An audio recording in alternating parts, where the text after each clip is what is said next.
June 24న Godavari Kaveri అనుసంధానంపై కీలక భేటీ జరగనుంది. హైదరాబాద్లో నేషనల్ వాటర్ డెవలప్మెంట్ ఏజెన్సీ ఆధ్వర్యంలో ఈ భేటీ జరగనుంది. ఏపీ, తెలంగాణ లేవనెత్తిన అంశాలపై చర్చించనున్నారు టాస్క్ ఫోర్స్ అధికారులు. ఇక పోలవరం బ్యాక్ వాటర్ ముప్పుపై సంయుక్త సర్వే నిర్వహించనున్నారు. రైటిక దీనిపై మరింత సమాచారం శ్రీశైలం అందిస్తారు. Srisailam, national water development agency meeting, Polavaram back water ముప్పుపై సంయుక్త సర్వేకి సంబంధించి అప్డేట్స్ ఏంటి?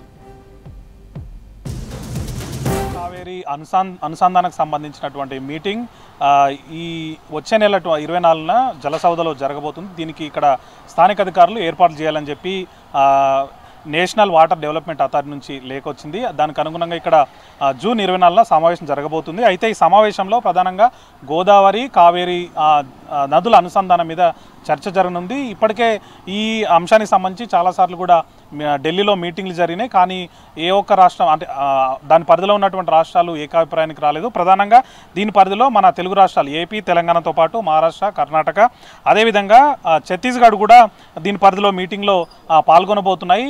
ప్రధానంగా చూసినట్లయితే గోదావరి నీటిని ఏదైతే ఇక్కడ ఉన్నటువంటి ప్రాజెక్టులకు మిగిలిన తర్వాత మిగిలేటువంటి నీటిని కావేరి పెన్నా మీదుగా అదేవిధంగా కావేరికి అనుసంధానం చేయాలని చెప్పి national water development authority plan చేసింది. ఇప్పటికే దీనికి సంబంధించినటువంటి ప్రతిపాదనలు ఆయా రాష్ట్రాలకు పంపించింది. దానికి అనుగుణంగానే దీనికి సహకరించాలని చెప్పి మొదటి నుంచి కూడా మీటింగ్లు చేస్తూ వచ్చింది. కానీ ఒక్కొక్క రాష్ట్రం ఒక్కో అభ్యంతరం తెలపడంతో ఆ మీటింగ్లో ఈ అంశం మీద సయోధ్య రాలేదు. దీంతో ఎప్పటికప్పుడు ఇది పెండింగ్ పడుతూ వచ్చింది. ప్రస్తుతం మరోసారి జూన్ 24న దీనికి సంబంధించి మీటింగ్ ఉందని దీనికి సంబంధించినటువంటి ఆయా రాష్ట్రాలు ఎవరైతే గోదావరి పరివాహక ప్రాంతంలో ఉన్నటువంటి రాష్ట్రాలనే వాటన్నిటికి కూడా సమాచారం పంపింది NWDA. దీని ప్రకారం మనం చూడొచ్చు, ఇప్పటికే తెలంగాణ సంబంధించి తెలంగాణలో ఇచ్చంపల్లి నుంచి అక్కడ ఒక బ్యారేజ్ నిర్మించి దాని ద్వారా నాగార్జున సాగర్ని బ్యాలెన్సింగ్ రిజర్వాయర్గా వాడుకుంటూ అక్కడి నుంచి కిందికి దిగువకు తీసుకెళ్ళి అటు పెన్నాకు దాని మీదుగా కావేరికి నీటిని తరలించాలని చెప్పి ఈ గోదావరి అదేవిధంగా కావేరి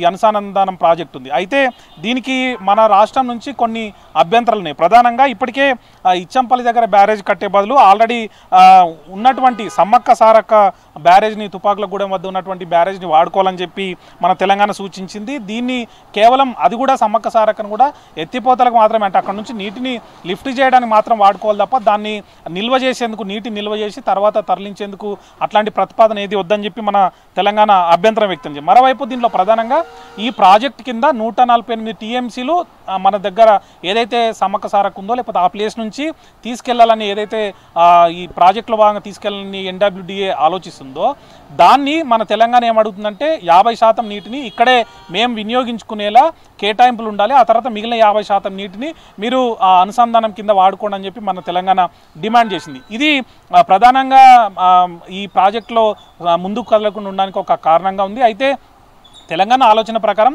మన దగ్గర నుంచి నీళ్ళు లిఫ్ట్ చేస్తున్నారు, మన దగ్గరనే ప్రాజెక్ట్ కడతారు కాబట్టి అందులో సగం వాటా సంబంధిత రాష్ట్రానికి ఇవ్వాలి. తద్వారా ఆ ప్రాంతంలో సాగునీటి ఇబ్బందులు ఉండకుండా సాగునీరు అందుబాటులోకి వచ్చి అక్కడ ఉన్నటువంటి ఆయకట్టంతా కూడా సాగులోకి వస్తుందనేది ఆలోచన. అయితే దీని ప్రకారమే తెలంగాణ డిమాండ్ చేసింది. కానీ ఈ అంశం మీద ముందు నుంచి కూడా NWDA ఒక మెట్టు దిగాలని, కొంచెం తక్కువ చేయాలని చెప్పి ఆలోచిస్తుంది. 50 TMCలు ఇచ్చేందుకు NWDA ప్రతిపాదించింది. అయితే దీనికి ఇంకా తెలంగాణ ఒప్పుకోలేదు. మరోసారి ఈ అంశాన్ని NWDA సమావేశంలో ప్రస్తావించే అవకాశం ఉంది. తెలంగాణ నుంచి మరి మన రాష్ట్ర అధికారులు ఏమంటారు ఏందనేది కూడా దాని మీద ఇంకా తేలాల్సింది. మరోవైపు ఛత్తీస్గఢ్ కూడా దీనికి ఒప్పుకోవట్లేదు. ఎందుకంటే మొదటి నుంచి కూడా ఛత్తీస్గఢ్ ఏమంటుందంటే మేము వాడుకొని నీళ్లను కావేరికి ఎట్లా తరలిస్తారు, మా వాటా మాకు ఉండాలని చెప్పి మొదటి నుంచి ఛత్తీస్గఢ్ దీనికి ఒప్పుకోవట్లేదు. మరోవైపు ఏపీ కూడా మా దగ్గర ఆల్రెడీ ప్రాజెక్టులు ఉన్నాయి, అనుసంధానం సంబంధించి మేము ప్లాన్ చేస్తున్నాము, మా దగ్గర నుంచే నీళ్లు తీసుకోవాలని చెప్పి ఏపీ ప్రతిపాదిస్తుంది. ఇందుకోసం ఇప్పటికే పట్టిసీమ ఉంది, పట్టిసీమ ద్వారా కావేరికి నీటిని తీసుకెళ్ళని చెప్పి ఏపీ ప్రతిపాదించింది. మరోవైపు మహారాష్ట్ర కూడా మాకు కూడా ఇందులో వాటా ఉండాలి, మాకు కూడా నీళ్ళు ఇవ్వాలని చెప్పి మహారాష్ట్ర కూడా మొదటి నుంచి డిమాండ్ చేస్తూ వస్తుంది. అదేవిధంగా కర్ణాటక కూడా ఇప్పటికే కర్ణాటకకి NWDA 16 TMCలను తాగునీటి కోసం ఇస్తామని చెప్పి ప్రతిపాదించింది. కానీ కర్ణాటక మాత్రం తాగునీటితో పాటు సాగునీరు కూడా అందులో ఉండే విధంగా ఉండాలని, అట్లయితేనే మేము ఒప్పుకుంటామని చెప్పి డిమాండ్ చేస్తుంది. అయితే ఇప్పటివరకు కూడా ఈ రాష్ట్రాలన్నీ ఒక్కొక్క రాష్ట్రం ఒక్కో విధంగా దాని మీద డిమాండ్లు చేస్తుండటంతో సయోధ్య కుదరలేదు. ఇప్పటివరకు కూడా ఢిల్లీలో మీటింగ్లు జరుగుతూ వచ్చాయి. ఇప్పుడు హైదరాబాద్లో ఈ మీటింగ్ జరుగుతుంది. దీంట్లో ఏం ప్రతిపాదిస్తారు, ఏం చేస్తారనే అంశం మీద కూడా ఇంకా ఒక కొలిక్కి రావాల్సి ఉంది. అయితే రాష్ట్రాలన్నీ కూడా ఒక్కొక్క డిమాండ్ చేస్తుంటో ఇది కొలుక్కొచ్చే అవకాశం అయితే కనిపిస్తలేదు.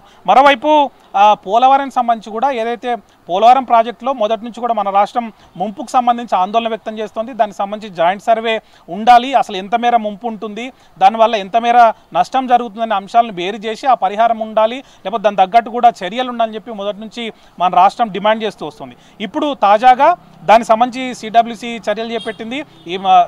ఏదైతే తెలంగాణలో 6 అప్స్ట్రీమ్లకు సంబంధించినటువంటి ఏవైతే రివర్లు ఉన్నాయో దానికి సంబంధించినటువంటి జాయింట్ సర్వే చేపట్టాలని చెప్పి ఇప్పటికే పేర్కొంది. పోలవరం ముంపులో ముఖ్యంగా భద్రాద్రి కొత్తగూడెం జిల్లాలో ఉన్నటువంటి భద్రాద్రి టెంపుల్, లేకపోతే భద్రాచలం పట్టణం, మరోవైపు మనుగూరులో ఉన్నటువంటి బారజల ప్లాంట్ మునిగిపోతుందని, అదేవిధంగా 965 ఎకరాలు అక్కడ ఆ ముంపులో ఉంటుందని చెప్పి మొదటి నుంచి కూడా తెలంగాణ వాదిస్తూ వస్తోంది. దీని మీద సర్వే చేయాలని చెప్పి డిమాండ్ చేస్తూ వస్తుంది. అదేవిధంగా ఉజ్జాయింపుగా ఈ లెక్క చెప్పినప్పుడు కూడా అసలు పోలవరం అనేది ముందు ఎంతవరకు వస్తుందో తెలియదు, దాని బ్యాక్ వాటర్తోని ఏ పరిస్థితి ఉంటుందో తెలియదు. కాబట్టి ఖచ్చితంగా నిర్ధారణ చేసే విధంగా దాని మీద జాయింట్ సర్వే ఉండాలని చెప్పి మొదటి నుంచి తెలంగాణ డిమాండ్ చేసింది. దానికి అనుగుణంగానే దీని మీద జాయింట్ సర్వే చేపట్టాలని చెప్పి సిడబ్ల్యూసి నిర్ణయం తీసుకుంది. దీని కాస్ట్ అంతా కూడా పోలవరం ప్రాజెక్ట్ అథారిటీ భరిస్తుందని చెప్పి ఇప్పటికే దాని మీద చెప్పుకొచ్చింది. మరోవైపు మన తెలంగాణకు సంబంధించి ఏవైతే 6 రివర్లు ఉన్నాయో దాని క్రాస్ సెక్షన్ అంటే ఒక్కొక్క రివర్కి సంబంధించి పోలవరం ప్రాజెక్టు బ్యాక్ వాటరు అందులో నిండుకున్నప్పుడు ఆ బ్యాక్ వాటర్ అనేది ఎగువ ప్రాంతానికి తన్నుతుంటుంది. అప్పుడు ఆ రివర్లో ఉండేటువంటి నీళ్లతోని అది ఎగువకు పోటెత్తడం వల్ల అక్కడ ఉన్నటువంటి ప్రాంతాలు, అవి నివాస ప్రాంతాలు కావచ్చు, లేకపోతే పంట పొలాలు కావచ్చు, లేకపోతే ఇతర ప్రాంతాలు కావచ్చు, అవన్నీ కూడా ముంపుకు గురే అవకాశం ఉంటుంది. కాబట్టి దానికి సంబంధించి కూడా పూర్తి స్థాయిలో సర్వే చేయాలని చెప్పి ఈ లేఖలో సిడబ్ల్యూసి పేర్కొంది. మొత్తంగా మనం చూడొచ్చు, మొదటి నుంచి కూడా తెలంగాణ ఏదైతే డిమాండ్ చేసిందో పోలవరం ప్రాజెక్టు సంబంధించి అంశాలు కొలిక్కొచ్చే అవకాశం అయితే మనకు కనిపిస్తోంది.